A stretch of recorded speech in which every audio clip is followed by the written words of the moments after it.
Choosing the perfect airline to fly with can be extremely difficult, especially when choosing a long-haul flight. So today I'm going to be comparing two of Britain's largest airline competitors, Virgin Atlantic and British Airways, flying with them both between October 2024. Now, first of all, we have Virgin Atlantic. I flew with Virgin Atlantic to JFK Airport in New York City, the flight being about 7.5 hours.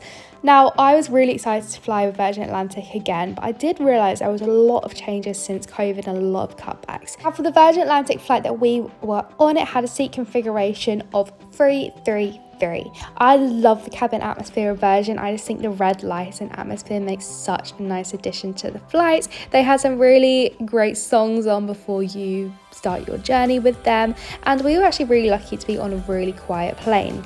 Now, during our JFK flight and for a lot of long haul flights, there will be a period of time where they dim the lighting. As you can see, it was this amazing purple atmosphere that I loved.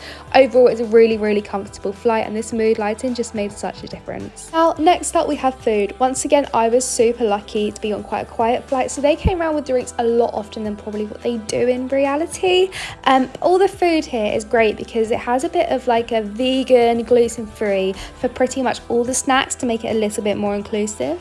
However, it did make it a little bit more boring, if I was honest. Now, for the dinner, you have two options. I had this sausage and mash, which was genuinely really nice, and it comes with crackers and a bread roll and this little choc pot.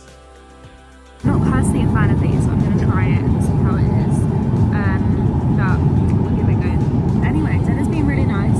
I really liked having like the little crackers on the side, and I feel like there's been quite a lot of like debate, and there's been quite a lot of differences, but so far dinner was pretty much the same as what I've known Virgin for, so good. Well, my favourite part of the Virgin Atlantic dining experience is the high tea, which you get about 2 hours before you land, and this becomes with a sandwich and a lovely warm scone. I rate overall the dining experience with Virgin a 8 out of 10. Now move on to entertainment. Now, Virgin use Vera for their entertainment, which changes every month, but I honestly wasn't impressed by the choices at all. It has some of the classics, but there wasn't that many that I think I would struggle to find for a long duration flight, such as to Los Angeles or other destinations. Now, I love the flight tracker and I loved how accurate it is. As a geography person, I really appreciated that, but for entertainment and films, I just wasn't that impressed. There weren't that many kids options, so I'm rating it a 6 out of 10. Well, overall, the best things about Virgin are their crew, the atmosphere, and the just Virgin vibe in general that I genuinely love.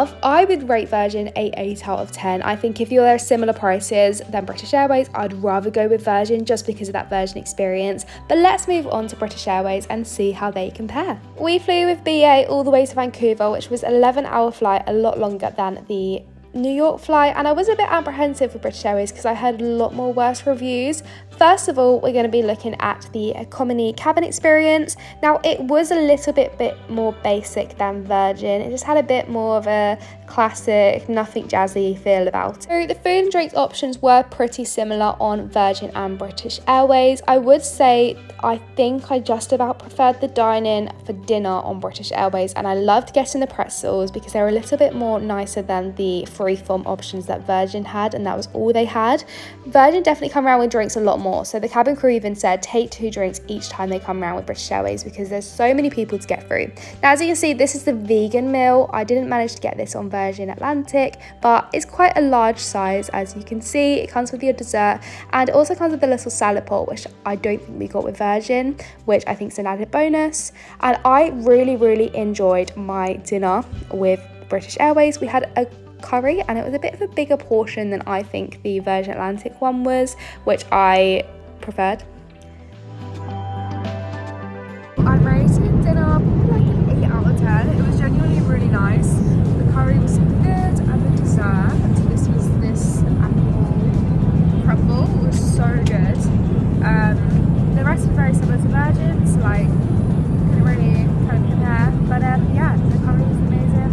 Dessert was better than Virgin, and then the San Diego one was good. So British Airways didn't give out a lollipop. They did come around with this little biscuit tray. I was asleep, but I managed to get some jammy Dodgers, which were really nice.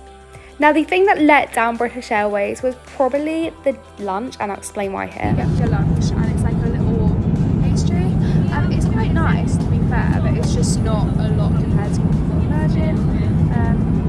Yeah, chicken or you get your veggie.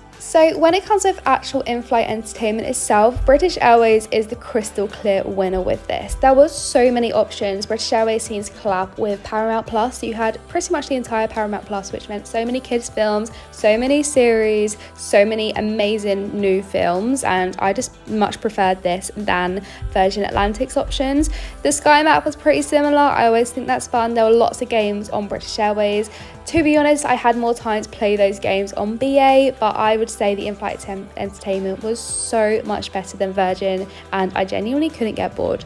Overall, I was pleasantly surprised by my experience with British Airways just because I've heard so many bad reviews and I just wasn't sure what to expect. But the moment you've all been waiting for is who is genuinely better. Now, I honestly think the Virgin atmosphere, the Virgin vibe, the excitement that you get from flying with Virgin just makes it such a better experience overall. The crew are genuinely better on Virgin Atlantic, which does mean you get a slightly better experience. But if you just want to watch TV, have some form of food, and just get to the location, usually for a cheaper price, British Airways is a bit of a no-brainer. Flights with British Airways are genuinely a lot cheaper than Virgin Atlantic, but I would say if they were a similar price, I would go with Virgin simply for that elevated experience. Thank you so much for watching my review and comparison. I hope you enjoyed.